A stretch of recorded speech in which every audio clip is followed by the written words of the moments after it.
Sandal Nabi. Sunnah yang diremehkan, tapi bisa menyelamatkanmu di hari kiamat. Pernahkah kamu berpikir bahwa sesuatu yang tampak sepele seperti sandal justru bisa menjadi jalan menuju pahala besar? Bukan sholat, bukan puasa, bukan sedekah besar. Tapi cara kamu memakai sandal bisa jadi ibadah. Dan lebih mengejutkan lagi, Rasulullah bahkan mengajarkan cara memakai sandal, cara melepasnya, bahkan melarang kita berjalan dengan satu sandal saja. Kenapa? Apa rahasia di balik sunnah yang satu ini? Dan, bagaimana sesuatu yang sederhana ini bisa menjadi pembeda antara orang yang mengikuti Nabi dan yang lalai darinya? Mari kita kupas. Sandal Nabi. Sederhana, tapi penuh makna. Kalau kita membayangkan seorang pemimpin besar, seorang Nabi terakhir, utusan Allah, mungkin kita membayangkan kemewahan. Namun tidak dengan Rasulullah. Beliau hidup sederhana, bahkan dalam hal yang paling kecil, sandal. Dari sahabat mulia, Anas bin Malik radhiyallahu anhu berkata, sandal Rasulullah mempunyai 2 buah kibal, tali seperti sandal jepit. Hadits riwayat Al-Bukhari, Abu Daud, An-Nasai, Ibnu Majah, Ahmad. Sederhana, tidak mewah, tidak berlapis emas, tidak mahal, hanya sandal biasa. Namun, itulah yang dikenakan oleh manusia paling mulia di muka bumi. Desain sandal Nabi. Ibnu Abbas radhiyallahu anhu menjelaskan, sandal Rasulullah menggunakan kibal yang tiap-tiap talinya terbagi 2. Hadits riwayat Al-Tirmidzi dan Ibnu Majah. Artinya, sandal beliau bukan hanya sederhana, tapi juga fungsional dan kuat. Bukan untuk gaya, tapi untuk kemudahan. Larangan yang sering diremehkan. Sekarang perhatikan ini. Rasulullah bersabda, janganlah kalian berjalan dengan menggunakan satu sandal. Hendaklah ia menggunakan keduanya atau melepaskan keduanya. Hadits riwayat Al-Bukhari dan Muslim. Coba jujur, berapa kali kita jalan pakai satu sandal? Atau satu dilepas karena rusak?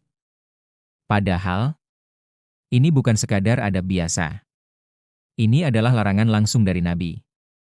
Dan dalam riwayat lain, Jabir radhiyallahu anhu berkata, Nabi melarang seseorang berjalan dengan satu sandal. Hadits riwayat Muslim dan Al-Tirmidzi. Kenapa?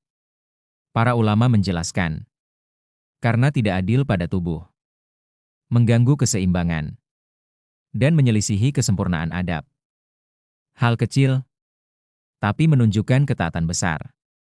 Bahkan dipakai saat sholat. Ini mungkin akan mengejutkan sebagian orang.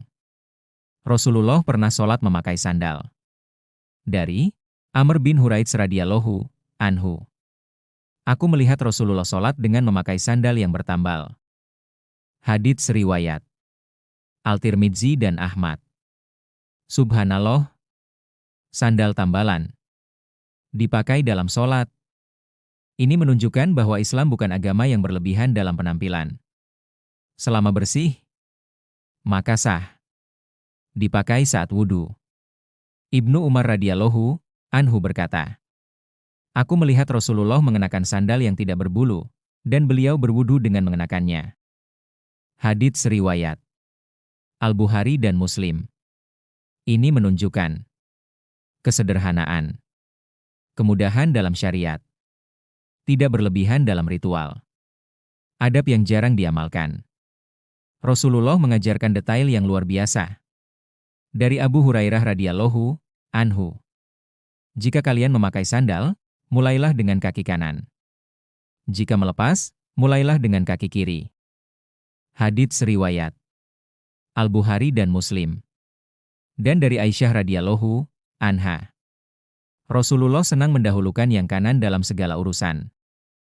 Hadits riwayat Al-Bukhari dan Muslim.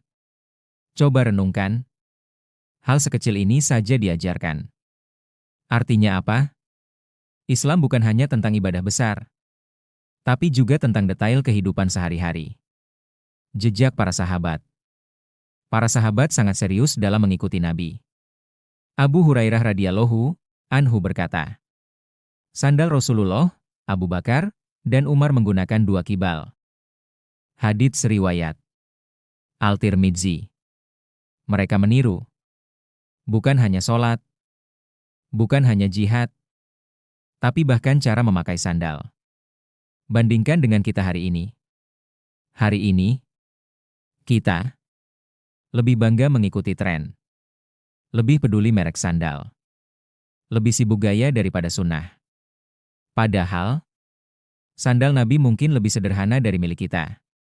Namun, nilainya jauh lebih tinggi di sisi Allah. Dari sandal Nabi kita belajar. 1. Kesederhanaan adalah kemuliaan. Bukan kemewahan yang membuat seseorang mulia, tapi ketakwaan. 2. Sunnah itu detail. Islam mengatur sampai hal kecil, karena disitulah ujian ketaatan. 3. Ketaatan tidak butuh panggung. Memakai sandal dengan benar tidak dilihat manusia, tapi dilihat Allah.